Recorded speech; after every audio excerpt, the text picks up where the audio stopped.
Before we get to the Rugby World Cup final, there's a little matter of third place to be decided. My name's Mark, let's talk rugby.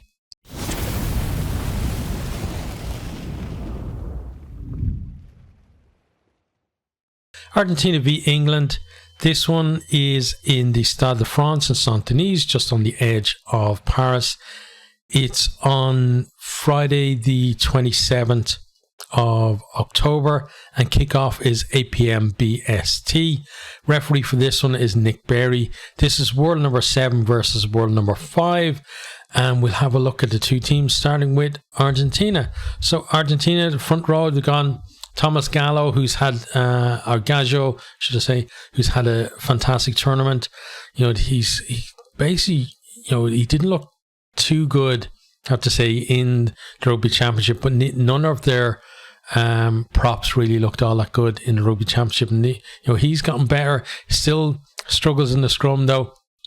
Got Montoya there at hooker. Then you got Gomez, Codella as well at tight head. So someone who's been kind of in and out in that starting position, but seems to have made a little bit more of his own in the last few outings. Then second row, you got Petty and Rubiolo. So, you know, no Lavanini starting in this one. Back row then is Juan Martin Gonzalez, Marcos Kramer, who for me has been Argentina's best player of the tournament. You got Facundo Isa, who has been another one who's really stood out to me as well. So decent back row there, but you know, the English back row have been good as well, especially, you know, by the time that Borthwick was kind of forced to pick the players that are in there now, because it certainly wasn't the back row that he envisaged playing, I think, throughout most of the tournament. Into the backs then, we got Thomas Kubeyi at 9, you got Santiago Carreras at 10, his brother Matteo Carreras on the left wing.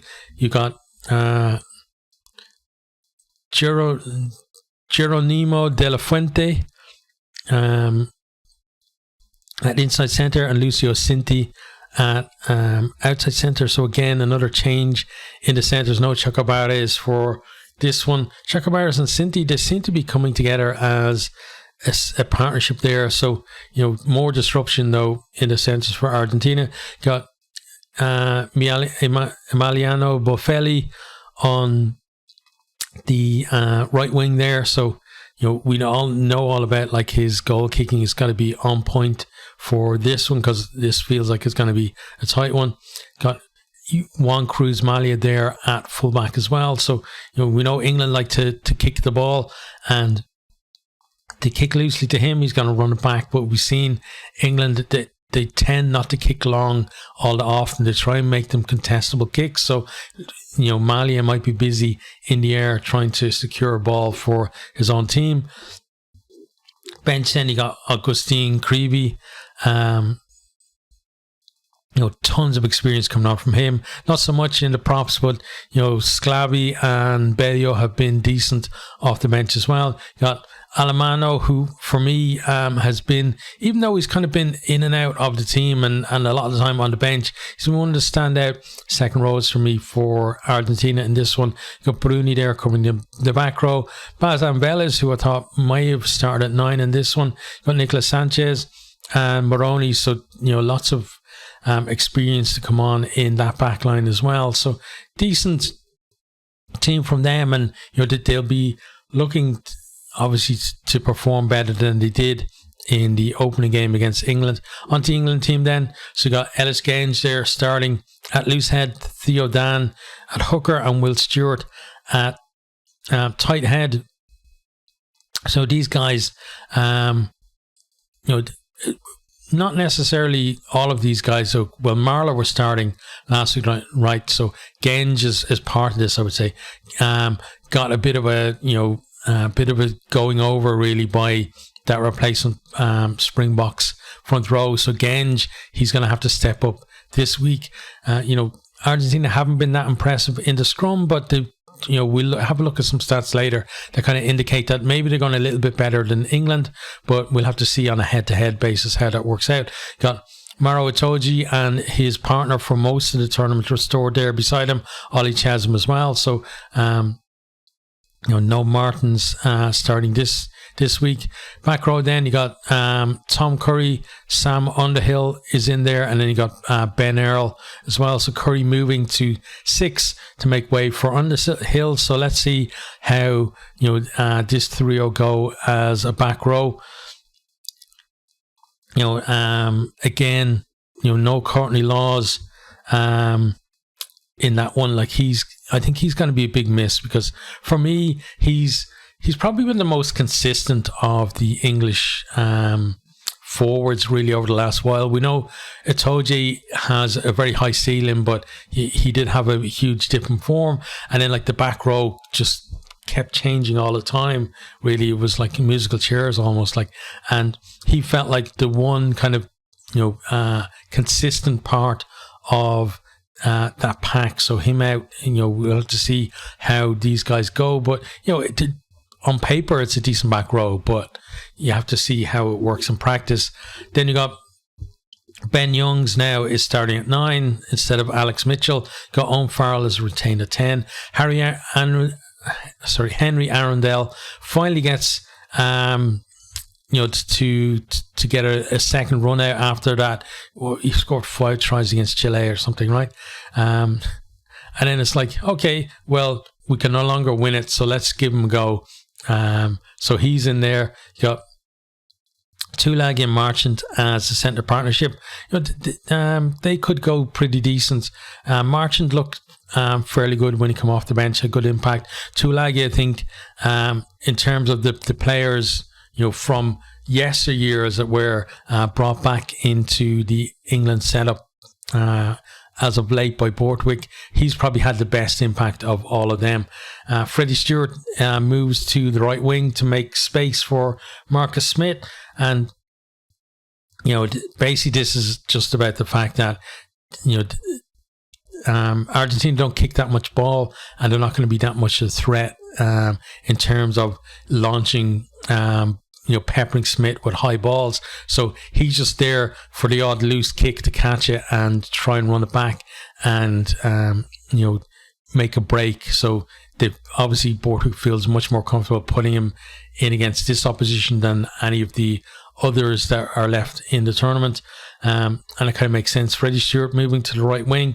I think, like, looking at that, you can see that's much more attacking, and then you wonder why they go with the wingers that they do, like Daly and May. But I think they're there because a lot of England's tactic is about retaining ball, and we'll again, when we look at a few stats, we'll look at a bit more of that. But I think they're better at that. But this, I think, is just about having a go and going out with a bang in the third place playoff. Then you got Jamie George there, on the bench. Didn't have the best time with his darts against the box either. So he'll want to come on and make an impression. You got Bevan Rod and Dan Cole there as the replacement props. You got Dave Ribbons covering the second row, Lewis Ludlam there covering the back row, Danny Kerr at 9, George Ford covering 10, and Ollie Lawrence there covering the rest of the back. So it's a decent team that they picked. Again, kind of like Argentina, some of maybe the players who stood out during the tournament missing. But I think both teams look like they're going to try and have a go at this. So it should be an exciting game. So let's have a look at some of the stats. So I'm not going to go through all the stats. I did do a separate video on stats from the semi-finals that covered all of these teams and the stats throughout the entire tournament as well. So that's something that you can have a look at, separately. So I'm just going to pick out some of the ones that stood out to me. So for these two, I think set piece is going to be something that is going to be important in this game in terms of providing a platform. So in their respective semi-finals, Argentina went 100% in the scrum, England only 43% against the box. They really got like a scene to there. The lineouts then, Argentina went at 83% and England at 70% against probably the best lineout in the tournament. In terms of overall then, Argentina was scrummaging at 84% and England down at 75%. So you would expect Argentina to maybe have a bit of a bit of an advantage in the scrum, but I've got a feeling that it's gonna swing one way or the other during this game. The line out then, 91% for Argentina and 86% for England. So Argentina, looks like their ball is a little more secure. England, though, you could see the likes of Toji getting up there and bringing those bring those averages down for Argentina by attacking their ball. And England, they've got to make sure that the darts are straight in this one, because Argentina can also get up there and compete, and any kind of loose ball as well is just going to give good attacking opportunity to the opposition. There are some other stats on these guys. Again, I'm not going to go through too many. We got meters per carry and gain like success as well, so you can see that in the other video, and that video also includes the All Blacks and Springboks as well, so go to check that out. But one more stat, or a couple of stats that I'll bring to your attention, is just around kicking. So Argentina kicked for 680 meters against New Zealand, and England kicked for 961 meters. So England definitely going to be kicking a lot more in this game than Argentina. And for the entire tournament, Argentina are 4,689 to England's 5,225. So not too far on those, but it is kind of again an average per game for England for about 100 or 200 meters more than Argentina return on a kicking. And then the one stat that we're going to look at finally as well is kicks regathered. So Argentina have regathered 19 of the kicks throughout the tournament. England a whopping 44.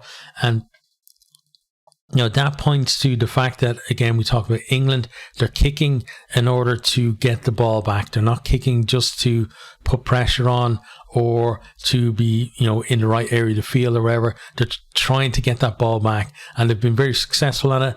And these are just kicks regathered.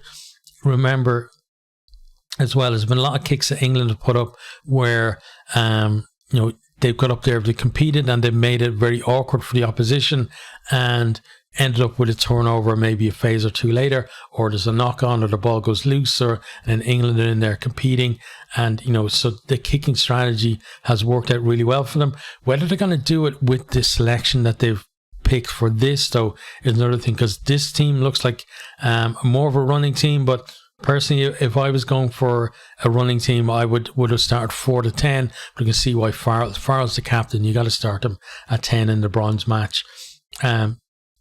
Yeah, we might see England running the ball a little bit more than we have in other games.